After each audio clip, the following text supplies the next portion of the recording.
Bad debt accounting या impairment accounting.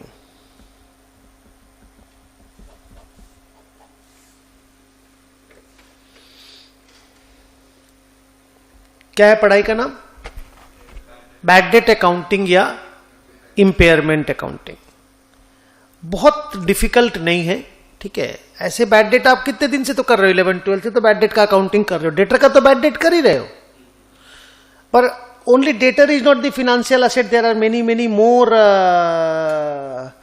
Financial asset. तो उसके लिए बैड डेट की जगह वर्ड यूज किया गया इंपेयरमेंट। पहला लाइन ये बोला गया इसके लिए कि आपके पास ऑब्जेक्टिव एविडेंस होना चाहिए, तभी आपको इंपेयरमेंट करने मिलेगा। मतलब एक आपके पास रियल प्रूफ होना चाहिए कि आपकी असेट की कैश जनरेटिंग कैपेसिटी कम हो गई है, देन ओनली आपको इंपेयरमेंट अकाउंटिंग करने मिलेगा। Just because there is a fall in the market value of your share or bond or something, you are not allowed to do the impairment accounting. Just because of that, please don't do that. There has to be an objective evidence कि there is an impairment. That is number one. Number two, अगर आपका asset already FVTPL पे है, already FVTPL पे है, तो आपको impairment accounting करने की जरूरत नहीं है। इसका लॉजिक एक ही है कि आपका असेट का इंपेयरमेंट अगर कुछ हो रहा है तो मार्केट प्राइस अगर गिरी है तो that is taken care of, मतलब आपका लॉस आप पीएल में भेज चुके। भाई इंपेयरमेंट में क्या होता है, एक लॉस होता है, लॉस को आप पीएल में बुक करते हो। आप ऐसे भी आपका असेट का फेयर वैल्यू गिरा होगा, आपने पीएल में बुक किया होगा, आपका असेट एफवीटीपीएल है, तो वो लॉस फेयर वैल्यू मूवमेंट की वजह से ही भले पीएल में गया है, पर वो पीएल में गया ना, तो आपको और कुछ करने की जरूरत नहीं है। थर्ड पैरा, अगर आपका असेट एफईटी ओसीआई असेट है, क्या असेट है? एफईटी ओसीआई असेट है। मान लीजिए आपने 4 लाख में खरीदा था, उसका फेयर वैल्यू गिर करके हो गया 3,10,000। आपने अभी तक लॉस को ओसीआई में डाल के रखा है, अदर कॉम्प्रिहेंसिव इनकम में डाल के रखा है ना लॉस को। लॉस तो आप लिखे ही हैं, पीएल में नहीं लिखा, ओसीआई में लिख के रखा है। अब मान लीजिए आपके पास एक ऑब्जेक्टिव एविडेंस है ये बोलने के लिए कि the asset is impaired. Sir ये खत्म हो गया, ये कंपनी में दम नहीं है, ये पैसा 3,10 ही आएगा, ये 4 लाख आने की कोई उम्मीद नहीं है। I have a proof that we will not get more than 3,10,000 रुपया। अब इसके रिकवरी का कोई चांस नहीं है।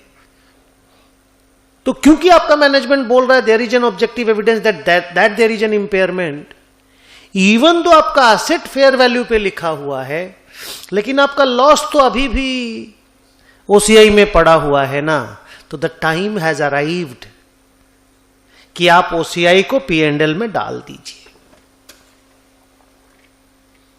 तो एक एफईटी ओसीआई इंस्ट्रूमेंट का जब इंपेयरमेंट होता है ना, बोलो क्या करना पड़ता है? तो आपको उसके ओसीआई के बैलेंस को इमीडिएटली पीएनएल में डाल देना पड़ता है। अब आया बात, अगर आपका अमोटाइज्ड कॉस्ट वाला असेट है,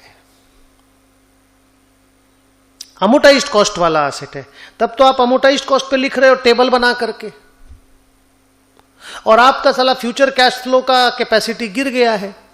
भाई मान लो ना ये वाली असेट है, ये वाला क्वेश्चन आप बना रहे हो, मान लो ये वाला क्वेश्चन आप बना रहे हो, इसमें क्वार्टरली है, मैं एनुअल वाला लेता हूं। मान लो ये वाला सम आप बना रहे हो,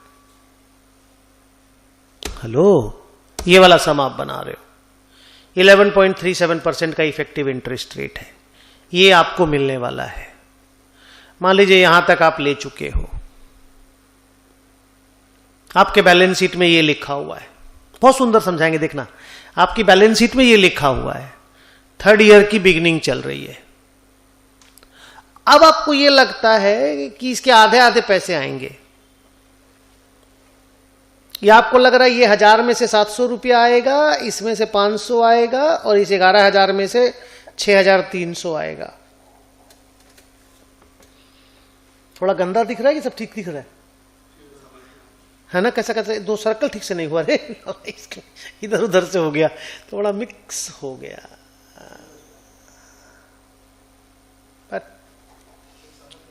अबे हाँ बे, पर हमको खुद को ही दिक्कत हो रहा बोलने में, हमको भी तो कॉन्फिडेंस चाहिए ना बोलते वक्त।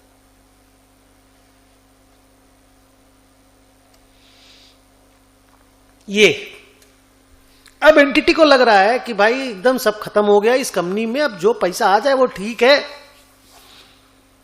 ये देगा नहीं कंपनी। मेरा अगला जो पहला साल बोले, इसको पहला साल बोलूंगा बिकॉज मैं सेकेंड ईयर के एंड में बैठा हुआ या थर्ड ईयर की बिगनिंग में बैठा हुआ, तो मैं बोलूंगा मेरा अगला साल में 700 रुपया आएगा, उसका अगला साल में 500, फिर 6,300 नेगोशिएट किए, बैठे हैं उसके साथ जाके, हम बैठ करके ये डील फाइनल करके आए हैं, यही पैसा आएगा। समझे? हाँ, क्या बोला मालूम? बोला इसका पीवी निकाल लो।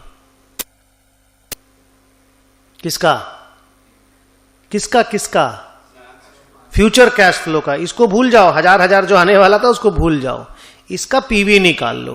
पीवी 11.37% पे ही निकालना, जो आप ओरिजिनली यूज किए थे ना इफेक्टिव इंटरेस्ट रेट, उसी से निकालना। निकालने से जो भी वैल्यू आया, मान लो आप इसका पीवी निकालोगे तो मान लो पीवी आया 6,200 रुपया। अब आपके बैलेंस शीट में तो 9669 में लिखा हुआ है, आपको 6,200 रुपये में लिखना है, तो ये जो डिफरेंस हुआ 3,469 का, ये आपका इंपेयरमेंट लॉस है, इसको P&L में शिफ्ट कर दो।